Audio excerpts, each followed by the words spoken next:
Olá a todos, tudo bem? Eu tenho a satisfação de estar conversando com a Fabiana Alves, que é CEO do Rabobank Brasil, e ela vai conversar um pouquinho com a gente nessa prévia do World AgTech Summit sobre os aspectos do crédito, né?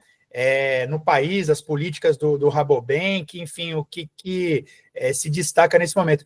Primeiro, Fabiana, eu gostaria que você saudasse nossa audiência. Uma honra estar aqui, contribuir com esse fórum de extrema relevância para o agronegócio brasileiro e mundial. E muito obrigada por estarem aqui nos ouvindo. Legal. Então, eu vou começar com a primeira pergunta.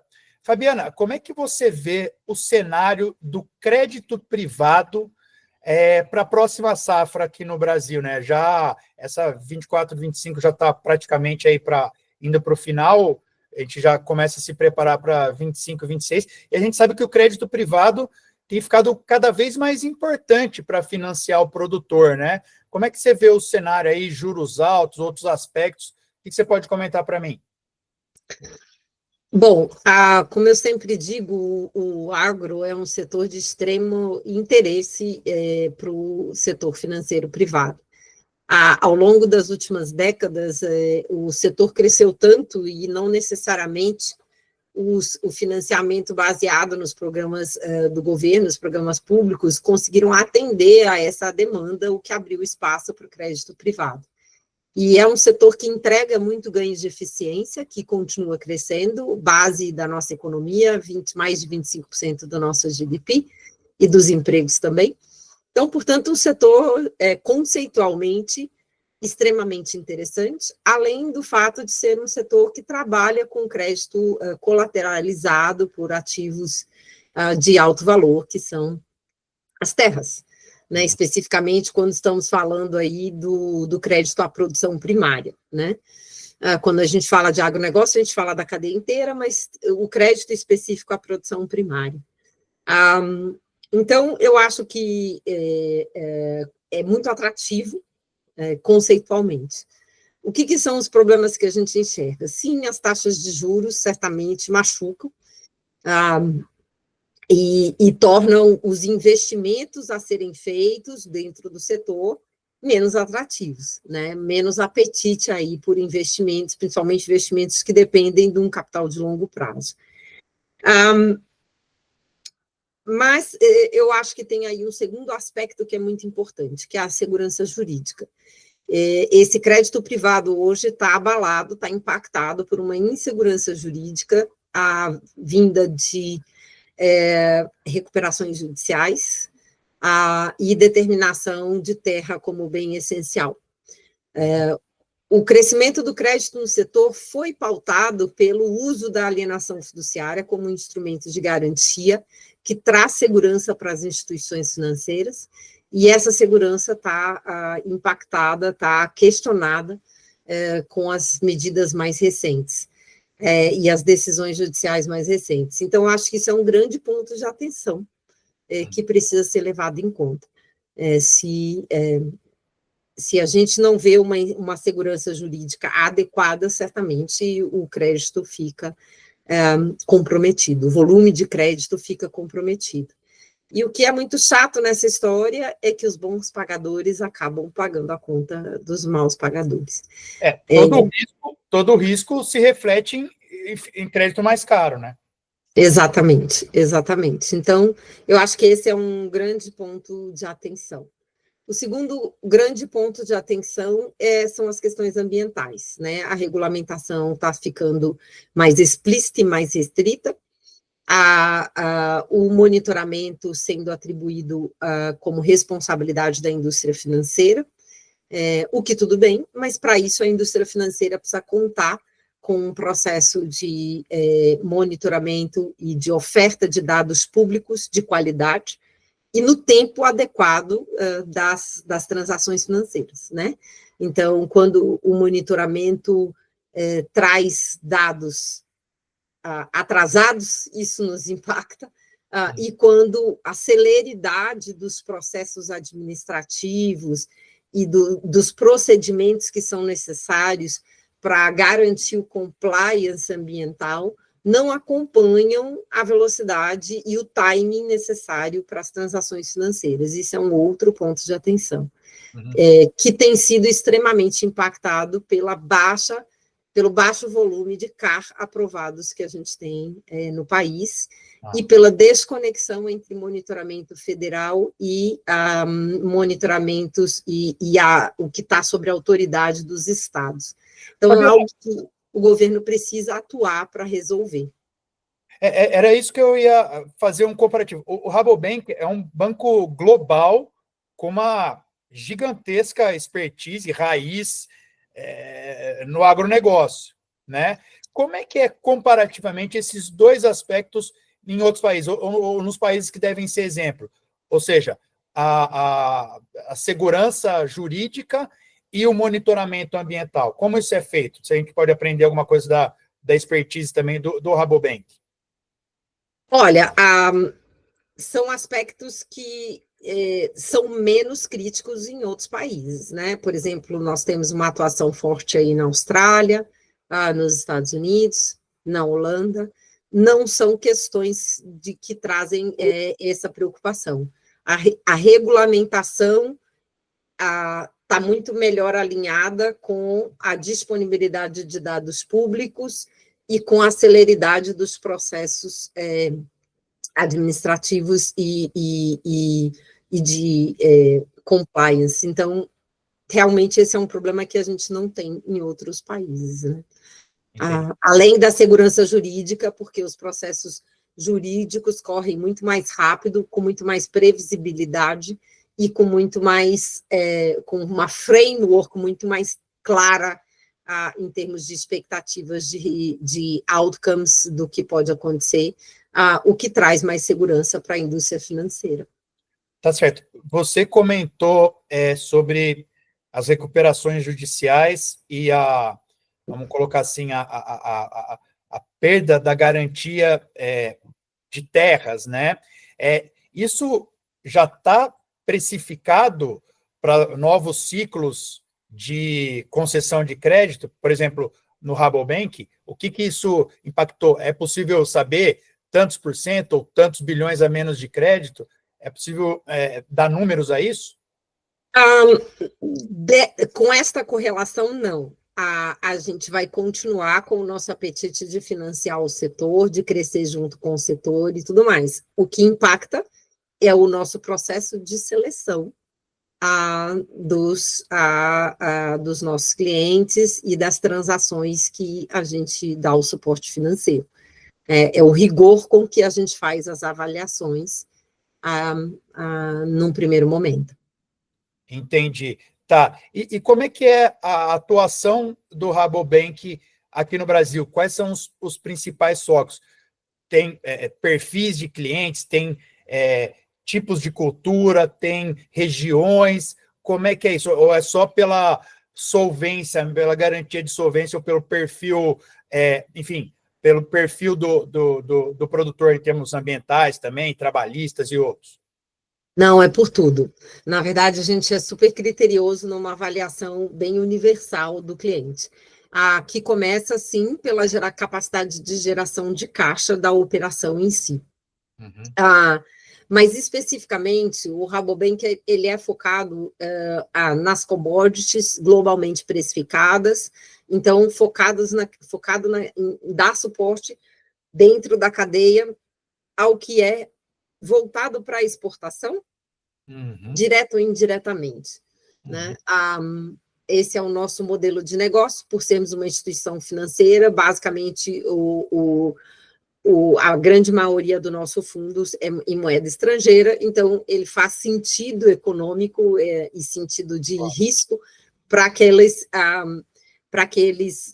players que estão direto ou indiretamente ligados à exportação. Ou importação. Então, esse é o primeiro critério. Segundo, é a própria geração de caixa daquela empresa ou daquela operação agrícola. E terceiro, não necessariamente nessa ordem, é o compliance ambiental.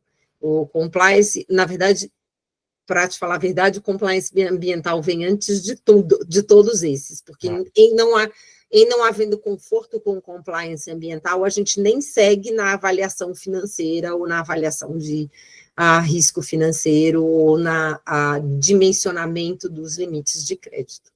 Perfeito. Eu vou voltar nesse ponto do ambiental, mas a gente sabe que uma linha que tem sido bem recebida, até bem utilizada aqui no Brasil, é linhas dolarizadas. Isso teve alguma influência na atuação do Rabobank, ou você acha que é uma alternativa que pode funcionar ainda melhor no Brasil? Bom, ela é o nosso carro-chefe, desde que o Rabobank se instalou no Brasil, justamente porque nós não temos operação de varejo, então nós não temos depósito em moeda nacional. Nós fazemos algumas emissões, como LCAs e letras financeiras, para atrair, captar funding em reais, e também somos distribuidores das operações do BNDES, portanto, recebemos o funding em reais do BNDES. Mas, fora isso, o grosso do nosso business é em torno de moeda estrangeira. E nós, claro, nós achamos que isso faz sentido na medida em que a gente está focado nessa cadeia voltada para a exportação, como eu disse inicialmente. Então, você tem aí uma gestão natural do risco de moedas atuando com as linhas em dólar, e a gente acha que essa ainda será a tendência para esse agrocomercial voltado para exportação. Perfeito. Ou seja, você já comentou, né, que o critério ambiental deixou de ser uma tendência, agora é critério, né? Como que o Rabobank está integrando isso nas avaliações de forma mensurável? Ou seja, tem que ter o CAR, tem que ter as certidões, enfim, positivas nos outros aspectos. Como é que isso se dá na prática da avaliação? Bom, o Rabobank tem sustentabilidade como um pilar estratégico desde sempre, né? Por ser um banco holandês e tudo mais. Então, essa conversa de sustentabilidade, ela acontece no Rabobank, por exemplo, desde que a gente começou a financiar a produção primária 20 anos atrás. Então, ela não é uma conversa da tendência atual, ela é parte do nosso modelo de negócio, e, portanto, a gente vem acompanhando ratings de sustentabilidade dos nossos clientes, junto com os ratings de crédito desde sempre. Então, sim, existe uma análise socioambiental de cada cliente no momento em que nós engajamos no relacionamento com o cliente, que olha os aspectos regulatórios, certamente os aspectos da regulamentação nacional, que observa a estrutura fundiária e os aspectos relacionados a essa garantia e em relação às terras que o cliente opera, do ponto de vista de estar em compliance com a legislação ambiental e com as licenças adequadas para operação e para conversão de terra, quando é o caso. E a gente acompanha isso na vida do cliente. Recentemente, o que aconteceu foi que a gente passou a acompanhar isso via Geodata. Essa é o avanço que teve, embora a gente já fizesse isso de outras formas menos tecnológicas antes. Sim. Tá, perfeito. E como é que o Brasil, ou seja, vocês devem ter um banco de dados muito rico sobre esse aspecto, e você também tem uma visão global sobre o agro, justamente pela sua expertise aí no Rabobank. Como é que o Brasil chega na COP30 quanto a isso? A gente sabe que, apesar do CAR não estar concluído, o processo do CAR não está concluído na maioria dos estados, talvez São Paulo esteja um pouco mais adiantado nessa homologação, né, do CAR, a gente sabe que boa parte dos produtores já fizeram a parte deles, né? Ou seja, se eu não me engano, o número é 85%. Mas até, não é um número tão atual. Ou seja, falta os estados homologarem aquilo. Então, não é culpa do produtor, né? Não, Então, não. apesar desse gap público do Brasil, o privado, como é que chega para se mostrar na COP30? Bom, vamos lá. Tem 3% dos carros homologados no país. 3%.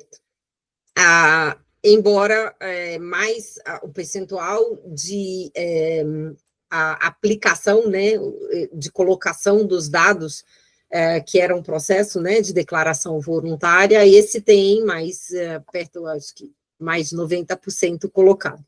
Mas sim, existem muitos problemas decorrentes da precariedade da documentação inicial, né? E muitos problemas decorrentes, problemas técnicos decorrentes de sobreposição de áreas, de biomas e de compliance em relação ao Código Florestal, que, em última análise, o CAR deveria trazer essa figura, né? A gente sabe que o Código Florestal é uma regulamentação essencial, é a regulamentação que permite o Brasil e o agronegócio brasileiro demonstrar a convivência da preservação com a produção, na medida em que os produtores brasileiros são os maiores preservadores, né? Dos 60 e tantos por cento de área nacional preservada, creio que mais de 25% são áreas em propriedades privadas. Portanto, o Código Florestal é algo que realmente fortalece essa nossa possibilidade de demonstrar como a produção convive com a preservação.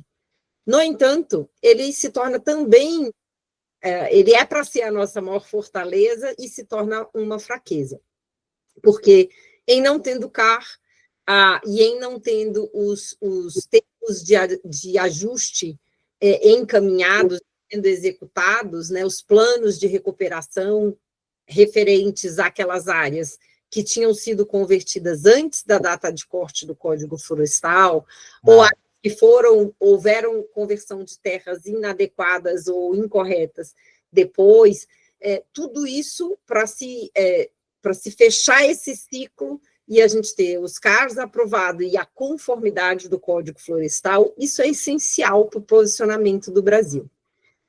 Porque isso resolveria a discussão de legalidade de conversão de terras para as áreas de produção agrícola e para o agronegócio. Possibilitaria e facilitaria e possibilitaria a rastreabilidade dentro das cadeias do agronegócio referente a desmatamento, por exemplo. Isso é uma grande parte da questão, mas a gente ainda permanece com a questão da legalidade do conversão de terras que o Código Florestal traz e que globalmente não é aceita. Porque não está homologado. Não só porque não está homologado, porque o mundo entende que a agenda climática pede interrupção de qualquer conversão de terra, ainda que seja por intenções produtivas. E aí vem uma outra agenda super relevante para o Brasil, além de colocar o CAR de pé, entregar o compliance com o Código Florestal, é uma outra agenda que conversa com a agenda climática global, que é o Brasil entregar o crescimento da sua produção, para atender a crescente demanda global de alimentos. O Brasil é o país que está melhor posicionado para isso, mas entregar não com esse crescimento de área produtiva não vindo de novas conversões, mas sim vindo da exploração, do regeneração das áreas degradadas, do aumento de produtividade das áreas atuais, do aumento, por exemplo, da área irrigada, que só 5% das nossas áreas são irrigadas, enfim, de outras iniciativas e outras alternativas para que a gente possa preservar os 65% que a gente tem de vegetação nativa e que basicamente se refere muito à Amazônia e uma parte também dos cerrados, onde a pressão agrícola de crescimento de área é maior, né? E aí, por isso, vem aí os novos programas dos 40 milhões de áreas degradadas, que podem ser regeneradas e convertidas para áreas de produção agrícola. Então, essa é uma agenda fundamental para o Brasil na COP. Tá, então, na verdade, apesar de tudo isso ser verdade, né? 65%, produtor declarando, produtor regenerando, produtor sendo cada vez mais eficiente na mesma área, a imagem pode não ser boa por conta desses. Na COP, pode não ser boa por conta dessas incompletudes. Sim. Semi-burocráticas, vamos dizer assim. Sim, isso pode dificultar a nossa tarefa de mudar a narrativa sobre o agro brasileiro, de que o agro brasileiro está 100% correlacionado com o desmatamento, e lá fora se tem uma imagem muito equivocada, né, de que o agro brasileiro está 100% correlacionado com o desmatamento. Como lá eles não reconhecem muito bem essa questão da legalidade e da ilegalidade, e pior de tudo, que está relacionado com o desmatamento da Amazônia, que é o bioma mais crítico, vamos dizer. Então, de fato, nós precisamos aí ter propostas bem claras de como lidar com essas fraquezas. Fraqueza número 1, CAR. Fraqueza número 2, compliance com o Código Florestal. E aí, sim, a gente pode entrar na negociação, numa posição melhor na negociação de como a gente cresce daqui para frente nas áreas degradadas. Tá certo. O ponto é, a pressão é muito grande dentro da cadeia de produção, mas também quando a gente olha para o outro lado da moeda, o grosso do desmatamento no Brasil é ilegal e ele é em áreas não designadas. Né? Então, ele é um problema muito mais de comando, controle e monitoramento do Estado do que um problema que tem CPF e CNPJ dentro da cadeia produtiva. Então, eu gostaria muito que o mundo entendesse isso e nos ajudasse a resolver essa questão maior, mas ela é uma questão de Estado. Então, o que acaba acontecendo é uma pressão muito grande dentro daquilo que está relacionado ao agronegócio em si, e aos produtores brasileiros, às empresas que compram desses produtores e a cadeia como um todo. Então, de fato, isso precisa ser tratado com transparência e objetividade, com medidas práticas e muito rápidas para que a gente possa fazer o papel que o Brasil tem maravilhoso de entregar a produção com sustentabilidade. Entendi. Fabiana, me veio, você explicando, eu prestando atenção, me veio uma frase que é forte, mas é de um poeta, que é o Carlos Drummond de Andrade, né? Ele falou, certa vez, burocratas, que ódio vos tenho. Ele falou, enfim, é uma pena que a gente, e já não dá mais tempo, né? Está perto ali, é uma pena que o Brasil não possa aproveitar, tem diversas oportunidades a serem aproveitadas na COP30, não possa aproveitar tão bem, né? Se tudo isso já tivesse feito. O que o Rabobank tem identificado em termos de técnicas que despertam o interesse do banco, técnicas de cultivo mesmo, de produção, né? Que despertam o interesse do banco em termos de incentivar, de dar crédito, de financiar? É a recuperação de pastagens, é ILPF, já tem esforços nisso do banco?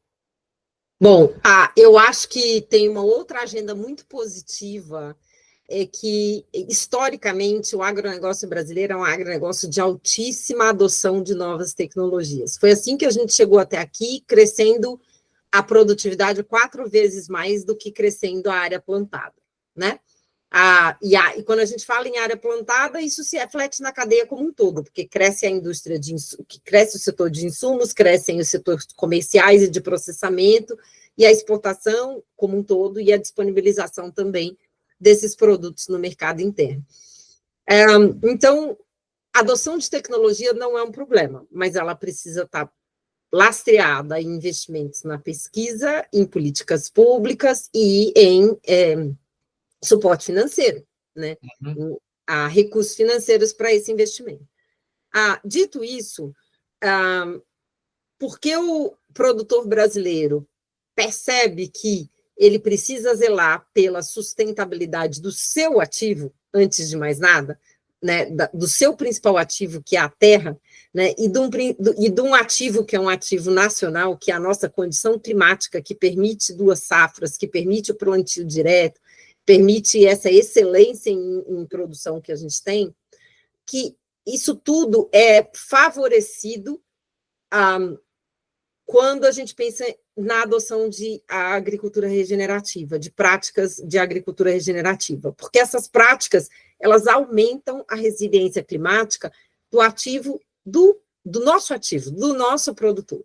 Independente da agenda global, independente da regulamentação e dos interesses outros globais.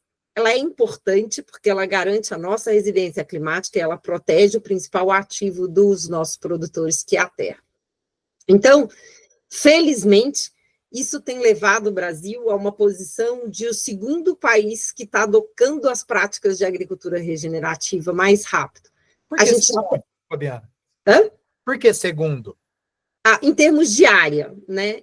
Mas em termos de velocidade de adoção, nós somos front-runners mesmo em adoção. É que ainda, proporcionalmente, a área total plantada do país ainda é um percentual pequeno, mas nós já temos hoje mais de 1 milhão de hectares sendo cultivados com práticas de agricultura regenerativa e fazendo essa transição de uma agricultura de alto impacto, de alto carbono, para uma agricultura de baixo carbono. Então, claro que dentro do cerrado, as 2 culturas, né, as 2 safras e o plantio direto já adiantam muito essa parte, mas só isso não resolve, né? Precisa fazer aí uma transição de uso de químicos para mais uso de bioinsumos, um foco não só na fertilidade química do solo, mas na fertilidade biológica, na saúde do solo como um todo, no manejo integrado de pragas, usando biocontrole, e isso está acontecendo, mas talvez pudéssemos aumentar a velocidade desse processo, que é um processo que é um ganha-ganha para todo mundo. Com certeza. Fabiana, só para eu entender melhor o que você classifica como agricultura regenerativa, porque, enfim, em termos de plantio direto, a gente já tem 30 e tantos milhões de toneladas, se eu não me falha o número, mas é um percentual grande, né, de plantio direto. Quase ninguém mais planta soja hoje que não seja em plantio direto, né? Bioinsumos. O Brasil lidera em todas as categorias, seja fixadores de nitrogênio, seja biocontrole, integração lavoura-pecuária-floresta. O dado mais recente que eu tinha acho que era 17 milhões de hectares em integração lavoura-pecuária-floresta, pecuária-floresta, enfim, né? Quando você diz 1 milhão de hectares para agricultura regenerativa, quantos desses conceitos têm que estar contemplados para ser considerado uma agricultura regenerativa? Todos, mais a prática de redução de químicos e aumento dos bioinsumos e saúde do solo são fundamentais para a gente entender como a agricultura regenerativa, mas, sobretudo, a adoção de mensuração do impacto daquelas práticas em termos de emissões. Né? Demonstrar mesmo. Então, a gente precisa avançar na agenda da tropicalização dos parâmetros para cálculo de emissões nas culturas que o Brasil lidera. Nós precisamos de uma estandarização, de uma taxonomia e de uma metodologia reconhecida, certificada e reconhecida internacionalmente, que a gente possa monitorar e demonstrar com transparência a evolução do impacto da troca da agricultura mais tradicional por essa agricultura regenerativa. Tá, mas já existe no mundo esse parâmetro reconhecido? Bom, existe no mundo várias referências sobre emissões emissões de carbono com base científica, mas não necessariamente adequadas para a nossa forma de produzir. Uhum. E essa assimetria precisa ser melhor equacionada. Então, quando você olha para o sistema produtivo brasileiro de soja e leva em conta todos os aspectos da forma como a gente produz no Brasil, ele nos traz como referência, nos traz como resultado emissões muito menores do que, eventualmente, o que são considerados os estándares mundiais. Uhum. A questão é que a gente ainda não tem uma metodologia certificada e a gente não consegue provar isso. Então, por exemplo, para os bancos que são membros do Net Zero Bank Alliance, que fizeram compromissos de monitorar suas emissões financiadas, isso é muito difícil, porque a gente sabe que os estándares globais não necessariamente se aplicam e refletem 100% da nossa realidade. Uhum. Mas a gente precisa de estándares reconhecidos para fazer essa troca do estandar aceito globalmente, considerado hoje em dia estandar global, para os estándares tropicalizados. Tá, a Embrapa já faz algum tempo, pelo menos uns 3 ou 4 anos, a Embrapa Soja, né, lá do Paraná, que estava estabelecendo esses parâmetros, né, da soja de baixo carbono. Esse poderia ser um standard, ou seja, enquanto a gente não tiver standard reconhecido, quanto que a gente perde com isso em financiamento, no caso do Rabobank, ou seja, o financiamento vai estar sempre mais caro, porque não segue esse standard. Não é ainda bem assim, né? Hoje o que a gente tem é que a gente começou a medir as emissões financiadas dentro da nossa carteira e começamos a acompanhar como que os nossos clientes estão fazendo essa troca e essa transição para uma agricultura de menor impacto, para que a gente possa ter o monitoramento das emissões que a gente financia.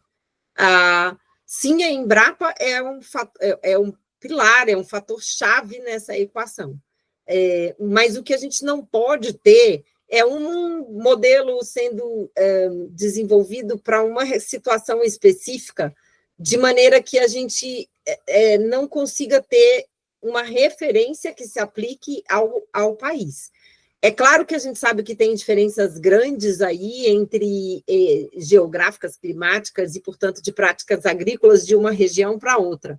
Mas a gente precisa de um arcabouço que seja aceito como referência nacional, né? Se a gente fica desenvolvendo, cada banco desenvolve a sua metodologia, a Embrapa desenvolve outra, cada empresa que atua na cadeia e que tem compromissos de redução de emissão no seu escopo 3, desenvolve outra metodologia, a gente fica sentado numa mesa para negociar, falando 3, 5 línguas diferentes, e essa negociação não vai para frente. Tá certo, mas vocês já se reuniram para falar sobre isso? Existe esse diálogo? Existe, estamos avançando nesse diálogo, a FGV tem um projeto de tentar fazer essa mediação, trazendo diversos players para a mesa, para que a gente possa avançar nesse sentido. Tem iniciativas junto ao SBTi de como a gente consegue fazer essa formalização de algo específico para o Brasil. Então, tem esforços, mas eles ainda não estão coordenados o suficiente e não estão ainda produzindo o resultado que a gente gostaria no tempo que a gente gostaria.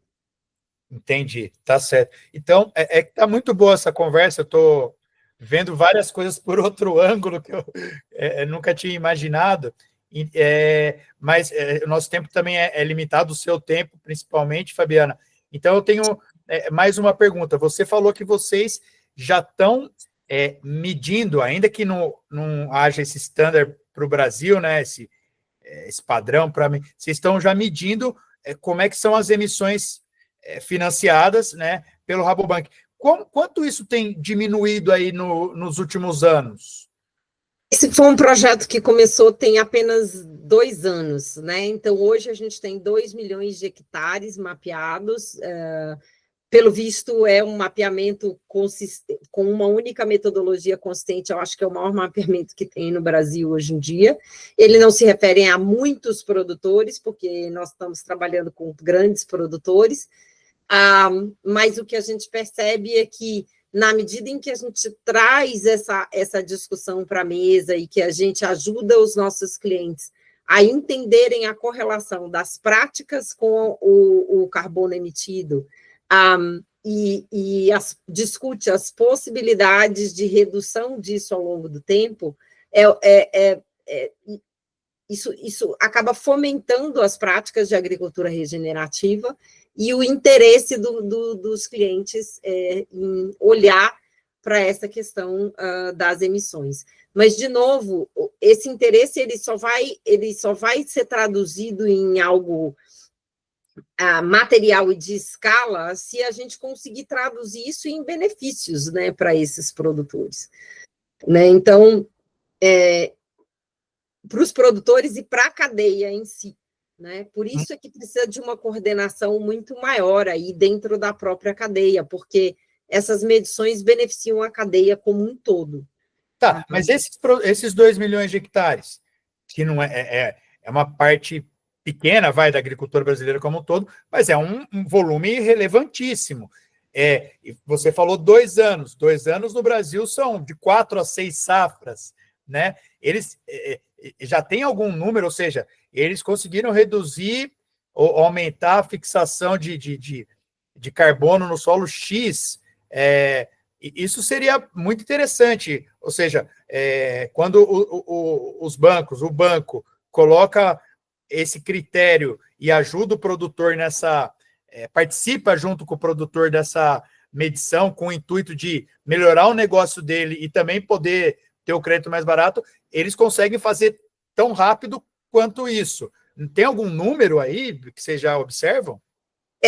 A correlação crédito mais barato com a medição de emissão ainda não é uma realidade, né? Não é, mas tende a ser, talvez. Essa. O que eu acho que a perspectiva que a gente precisa ter é que, primeiro, o que a gente está medindo são as emissões geradas, né? A gente não está ainda no estágio de fazer o balanço completo de armazenamento e emissões geradas. A gente está medindo as emissões, que é o impacto daquela operação agrícola. Então, para chegar onde você quer, a gente precisa de algo ainda mais complexo, que é olhar safra a safra, essa questão também da fixação do carbono. Então, acho que a gente não está lá ainda.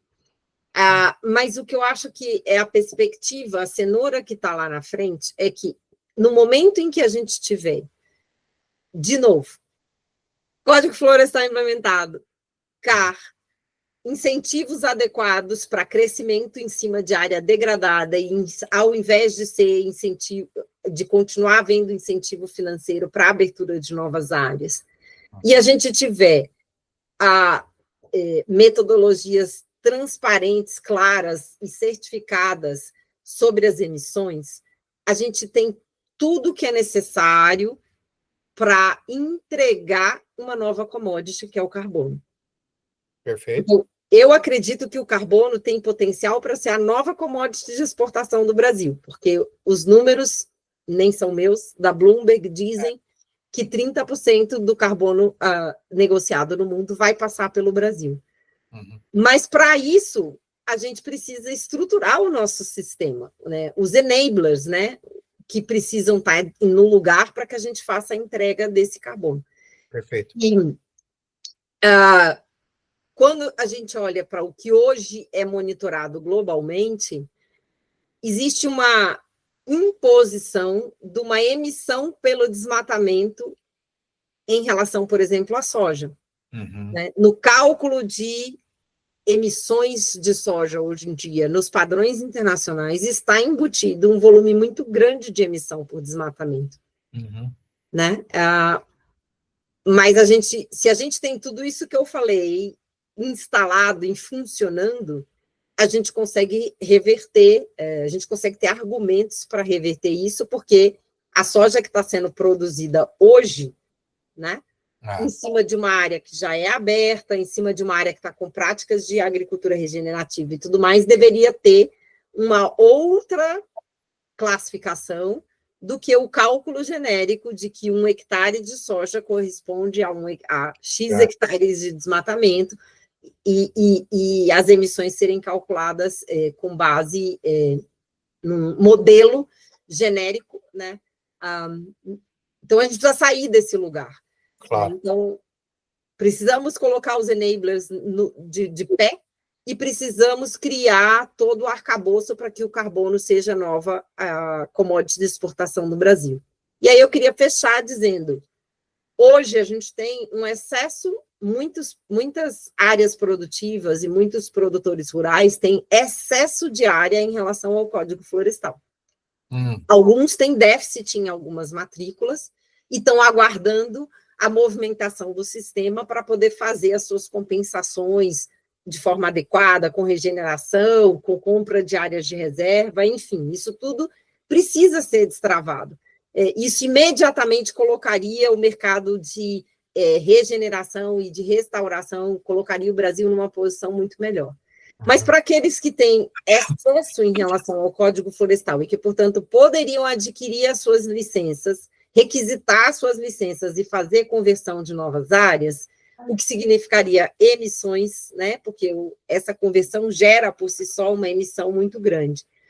A gente precisa de mecanismos para desincentivar esse processo, né? E, de novo, o carbono é um deles, porque esse excesso de área em relação ao Código Florestal poderia ser revertido num projeto de carbono, e isso poderia contribuir em termos financeiros com a equação de, ao invés de crescer abrindo uma nova área, cresce adquirindo uma área degradada, regenerando uma área degradada, e ainda tem uma nova fonte de receita com os projetos de carbono.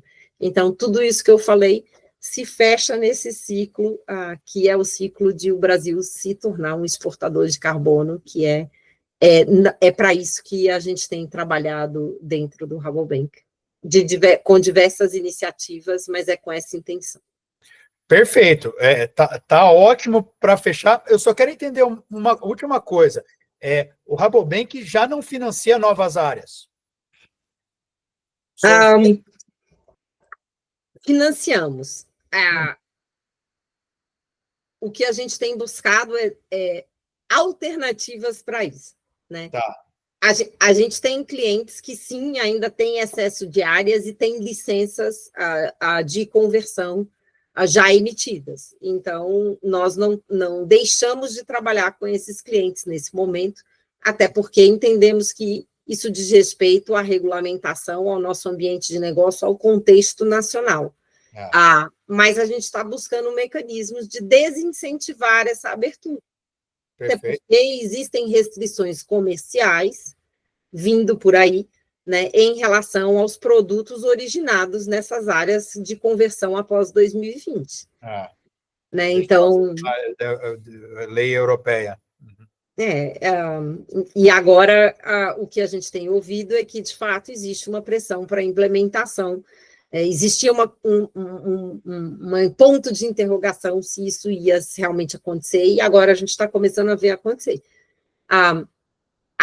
Sim, a gente só exporta 15% para a Europa, exporta mais de 50% para a Ásia não tem essa demanda ainda. Né? Mas nós não podemos nos estabelecer, a gente não pode fazer o nosso plano futuro pautado nisso, porque essa realidade pode mudar a qualquer momento. E, de novo, a preservação, ela é, antes de mais nada, a garantia da nossa resiliência climática. Né? Então, nós temos aí estudos científicos que provam que as áreas produtivas que estão cercadas por áreas de preservação têm maior resiliência climática. E a nossa preservação é o que garante o regime de FUVA que nos permite as duas safras. Claro, não podemos esquecer disso. Então, o que a gente tem criado é um processo educativo e de engajamento dos clientes, tentando buscar alternativas para esse crescimento pautado em abertura de novas áreas. Mas a gente precisa... Aqui um caminho melhor, de certa maneira.